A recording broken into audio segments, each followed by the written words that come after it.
नमस्कार दोस्तों रूस और पश्चिमी देशों के बीच का तनाव और मिडिल ईस्ट में मचे भारी घमासान ने पूरी दुनिया की ऊर्जा सप्लाई की कमर तोड़ करके रख दी। अमेरिका से लेकर के यूरोप के बड़े बड़े विकसित देश इस बात से खौफ में थे कि उनके कारखानों का पहिया कैसे घूमेगा और उनके ऊर्जा भंडार कब तक साथ देंगे। लेकिन इसी ग्लोबल क्राइसिस के बीच में अंडमान सागर की लहरों के बीच कुछ ऐसा हुआ है जिसने रातों रात दुनिया भर के ऊर्जा बाजार के अंदर तहलका मचा दिया है। दोस्तों, अंडमान बेसिन की अथाह गहराइयों के अंदर भारत के हाथ में नेचुरल गैस का एक ऐसा विशाल खजाना लगा है जो हमारी आयात की मजबूरी को पूरी तरह से खत्म करने का दम रखता है। पेट्रोलियम मिनिस्टर हरदीप सिंह पुरी के उस एक ऐलान ने विदेशी ताकतों की नींद उड़ा दी है, क्योंकि बात सिर्फ गैस मिलने की नहीं है बल्कि भारत के एक बड़े गैस एक्सपोर्टर बनने की कगार पर पहुंचने की है। तो आखिर दोस्तों, दुनिया में चल रहे इस भारी तेल और गैस संकट के बीच में अंडमान सागर में ऐसा क्या मिल गया है जिसने पूरी दुनिया का ध्यान हमारी ओर खींच लिया है, और क्या ये गैस भंडार हमारी इकोनॉमी को उस मुकाम पर पहुंचा देगा जहां से भारत ऊर्जा के क्षेत्र में दुनिया का सबसे बड़ा पावर हाउस बन जाएगा। दोस्तों, अब सीधी बात समझ लीजिए, दुनिया में जब भी गैस और तेल का संकट गहराता है उसका असर सीधे हमारे लोगों तक पहुंचता है। कहीं ईंधन महंगा होता है, कहीं ढुलाई महंगी होती है, कहीं बिजली उत्पादन पर भारी दबाव पड़ता है और कहीं उद्योगों की लागत ज्यादा बढ़ जाती है। भारत जैसा बड़ा देश जो अपनी ऊर्जा जरूरतों का बड़ा हिस्सा बाजार से लाता है, उसके लिए ऐसी हर हलचल बहुत महत्वपूर्ण हो जाती है। लिहाजा दोस्तों, अंडमान से आई ये खबर केवल एक खोज की खबर नहीं है बल्कि राहत, संभावना और रणनीतिक ताकत की खबर बनकर के सामने आई है, और यहीं से पूरी कहानी का असली रोमांच स्टार्ट होता है। दोस्तों, केंद्रीय पेट्रोलियम और प्राकृतिक गैस मंत्री हरदीप सिंह पुरी ने बताया है कि अंडमान सागर में एक नए स्थान के ऊपर प्राकृतिक गैस के संकेत मिले हैं। ये खोज ऑयल इंडिया लिमिटेड ने की है। जानकारी के मुताबिक दोस्तों, ये खोज अंडमान द्वीप समूह के पूर्वी तट से लगभग 15 किलोमीटर दूर मौजूद श्री विजयपुरम 3 नाम की कुएं के अंदर हुई है। दोस्तों, समुद्र की सतह से ये क्षेत्र लगभग 355 मीटर गहरे पानी के अंदर है, लेकिन असली परीक्षण इससे कहीं ज्यादा नीचे किया गया है। जब इतनी गहराई में लगातार गैस के संकेत मिले हैं, तब ऊर्जा क्षेत्र के अंदर उत्साह की लहर दौड़ पाना स्वाभाविक सा है, क्योंकि ये किसी अनुमान की नहीं बल्कि जमीन पर सामने आ गई उपलब्धि की बात थी। मंत्री हरदीप सिंह ने बताया है कि 1900 मीटर से ज्यादा गहराई में परीक्षण के दौरान लगातार गैस मिलने के संकेत देखे गए हैं। अब इसे आसान भाषा के अंदर समझिए दोस्तों, समुद्र के ऊपर का पानी एक परत है, लेकिन असली खोज समुद्र तट के नीचे यानी कि चट्टानों और परतों में होती है। यानी दोस्तों, जहां तक मशीनें पहुंची वहां से मिलने वाले संकेत बता रहे हैं कि नीचे ऊर्जा संसाधन मौजूद हो सकते हैं। यही वजह है कि वैज्ञानिक और ऊर्जा विशेषज्ञ इस खोज को साधारण नहीं मान रहे, क्योंकि जितनी मुश्किल जगह से ये संदेश आया है उतना ही बड़ा संदेश इसमें छिपा हुआ है। इस खबर का दूसरा पहलू ये है कि ये सफलता अकेली नहीं है। अंडमान बेसिन में चल रहे अभियान के तहत खोजे गए 3 खोजी कुओं में से 2 में अब तक हाइड्रोकार्बन की मौजूदगी के संकेत मिले हैं।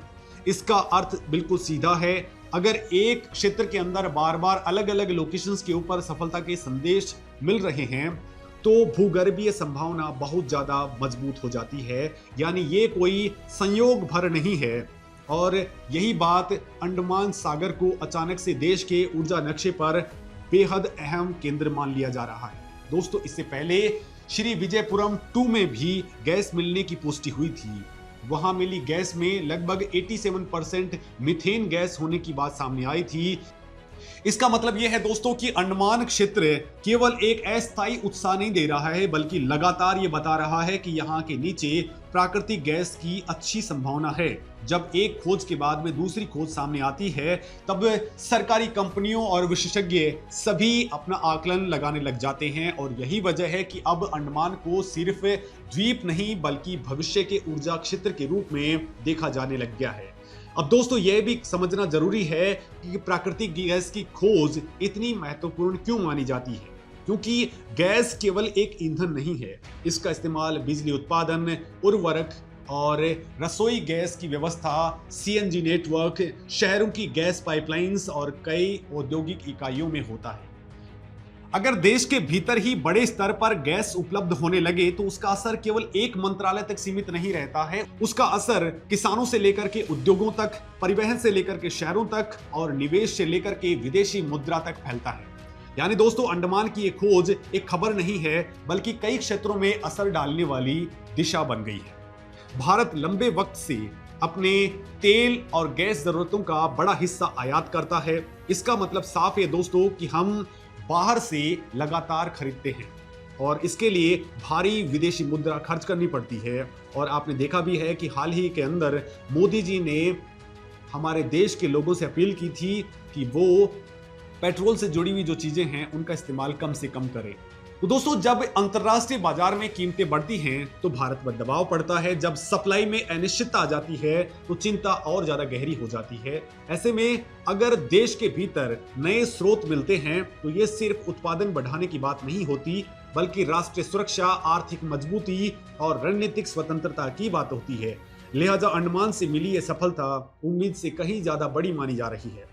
दोस्तों सवाल ये उठता है कि क्या इससे भारत पूरी तरह से आत्मनिर्भर हो जाएगा? तो इसका जवाब तुरंत हाँ में देना जल्दबाजी होगा, क्योंकि किसी भी खोज का असली आकार उसकी वाणिज्यिक उपयोगिता, उत्पादन क्षमता, भंडार का फैलाव, गुणवत्ता और निकासी की लागत का पूरा पता विस्तृत अध्ययन के बाद ही चलता है। लेकिन इतना जरूर है कि लगातार मिल रही सफलता इस भरोसे को मजबूत कर रही है कि भारत सही डायरेक्शन के अंदर आगे बढ़ रहा है। और कई बार ऊर्जा क्षेत्र के अंदर दिशा ही सबसे बड़ी उपलब्धि होती है, क्योंकि दिशा सही हो तो आगे का निवेश, योजना और ढांचा मजबूत होता है। दोस्तों ऑयल इंडिया अब इस गैस भंडार का विस्तृत अध्ययन करेगी, जिसका मतलब यह है कि केवल संकेत मिल जाना अंतिम लक्ष्य नहीं हो जाता है। गैस के नमूने लिए जाएंगे, उनकी गुणवत्ता देखी जाएगी, ये समझा जाएगा कि ये गैस किस प्रकृति के है, इसका दबाव कैसा है, इसका फैलाव कितना है और इसे निकालना कितना कमर्शियली फिट रहेगा। दोस्तों आसान भाषा में कहें तो अभी खजाने का दरवाजा दिखा है। अब ये पता लगाया जा रहा है कि इसके भीतर कितना माल है, कितनी हालत में है और उसे बाहर लाने की कीमत क्या अदा करनी पड़ेगी। ये वो चरण है जहां विज्ञान, तकनीक और अर्थशास्त्र एक साथ काम करते हैं और यहीं से अंडमान बेसिन की भूगर्भीय कहानी भी स्टार्ट हो जाती है। दोस्तों विशेषज्ञों का मानना है कि इस क्षेत्र की भूगर्भीय संरचना म्यांमार और इंडोनेशिया के कुछ बड़े तेल गैस क्षेत्रों से मिलती जुलती है। इसका अर्थ ये नहीं है कि बिल्कुल वही परिणाम यहां भी दोहराए जाएंगे, लेकिन ये जरूर पता चलता है कि ये इलाका भूगर्भीय रूप से उम्मीद जगाने वाला है।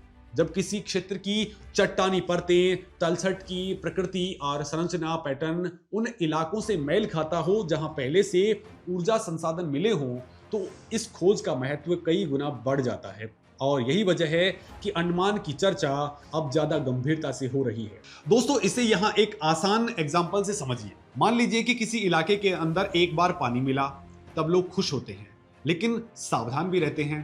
फिर उसी इलाके में थोड़ी दूरी पर दूसरी बार भी पानी मिल जाता है, तब लोगों का भरोसा बढ़ जाता है कि जमीन के नीचे पूरा जल क्षेत्र हो सकता है। ठीक इसी तरह जब अंडमान बेसिन में 3 में से 2 खोजी कुओं में सफलता के संकेत मिले हैं, तो ये धारणा मजबूत हुई कि नीचे केवल एक बल्कि व्यापक ऊर्जा संभावना छिपी हुई है। और यही वो बिंदु है जहां से उत्साह की खबर लगातार बाहर आ रही है। दोस्तों अब जरा दुनिया की स्थिति पर नजर डालिए।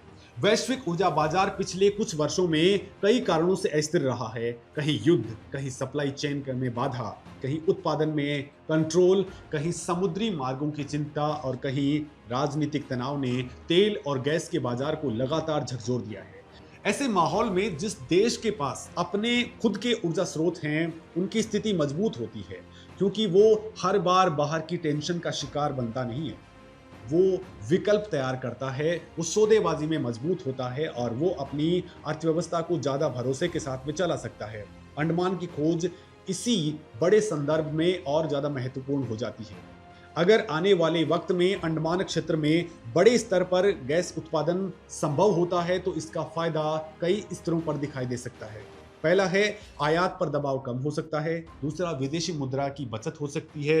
तीसरा, घरेलू उद्योगों को अपेक्षाकृत अधिक स्थिर आपूर्ति मिल सकती है। चौथा है, गैस आधारित अर्थव्यवस्था को बढ़ाने की दिशा में भारत को बल मिल सकता है। और पांचवां, ऊर्जा नीति में भारत की रणनीतिक स्थिति मजबूत हो सकती है। दोस्तों, ये सब एक दिन में नहीं होता, लेकिन ये रास्ता तभी बनता है जब खोजें लगातार भरोसा देती हैं। अंडमान वही भरोसा देना शुरू कर रहा है। दोस्तों, अब सुनिए, इस पूरी कहानी में सबसे ज्यादा रोमांच किस बात का है। तो सरकार ने दोस्तों संकेत दिए हैं कि अंडमान क्षेत्र के अंदर आगे भी कई नई कुएं खोदे जाएंगे और इसी का सीधा मतलब यह है कि अभी खेल खत्म नहीं हुआ है। जो सामने आया है वो शायद शुरुआत हो सकती है। अगर आगे की ड्रिलिंग में और ज्यादा सफलता मिलती है तो अंडमान बेसिन भारत की ऊर्जा भविष्य का केंद्रीय स्तंभ बन सकता है। और अगर ये सिलसिला लगातार जारी रहता है तो आज एक बड़ी खबर लग रही है, वही आने वाले समय में ऐतिहासिक मोड़ भी साबित हो सकती है। ये पूरी कवायद पीएम मोदी द्वारा शुरू किए गए समुद्र मंथन मिशन का हिस्सा बताई जा रही है। नाम से ही दोस्तों आप में बहुत कुछ दिखाई देता है कि समुद्र के भीतर छिपे संसाधनों को खोजने का लक्ष्य केवल तेल या गैस तक सीमित नहीं है, बल्कि ये समुद्री भारत की एक नई सोच को भी दिखाता है। लंबे वक्त तक हमारा ध्यान जमीन पर ज्यादा रहा है, लेकिन अब समुद्री क्षेत्रों की संभावनाओं को गंभीरता से सामने लाया जा रहा है। दोस्तों, अंडमान की ताजा खोज यही संकेत देती है कि समुद्र केवल सीमा नहीं है, संभावना भी है, और जहां संभावना हो वहां रणनीति भी बदलती है। अब ये समझना जरूरी है कि गैस मिलने और गैस बेचने के बीच में बहुत लंबा रास्ता होता है। किसी भी खोज को व्यावसायिक उत्पादन में बदलने के लिए कई चरण पूरे करने पड़ते हैं। विस्तृत सर्वेक्षण, भंडार का सही अनुमान, उत्पादन की तकनीक, पाइपलाइन या परिवहन का ढांचा, पर्यावरणीय मंजूरियां, निवेश और फिर बाजार तक पहुंच। इसलिए जो लोग आज ये सोच रहे हैं कि कल से भारत बड़े स्तर पर गैस बेचने लग जाएगा, उन्हें तस्वीर को थोड़ा संतुलित होकर के देखना होगा। लेकिन जो लोग ये समझ रहे हैं कि ये खोज भविष्य के लिए रास्ता खोल रही है, वो गलत नहीं है, क्योंकि बड़े बदलाव अक्सर ऐसी ही शुरुआत के संकेतों से शुरू होते हैं। अब दोस्तों कमेंट में जाइए, क्या अंडमान सागर की ये खोज आने वाले वर्षों में भारत की ऊर्जा किस्मत को बदल सकती है। और अगले वीडियो में हम आपसे बात करेंगे कि कैसे विजयपुरम 2 और विजयपुरम 3 की खोजों के बाद में अंडमान बेसिन के कौन से हिस्से सबसे ज्यादा उम्मीद जगा रहे हैं और वहां क्या क्या खुलासे होने वाले हैं। तो आप कमेंट सेक्शन में जाकर के आप क्या सोचते हैं, अपना कमेंट जरूर लिखें। नमस्कार दोस्तों।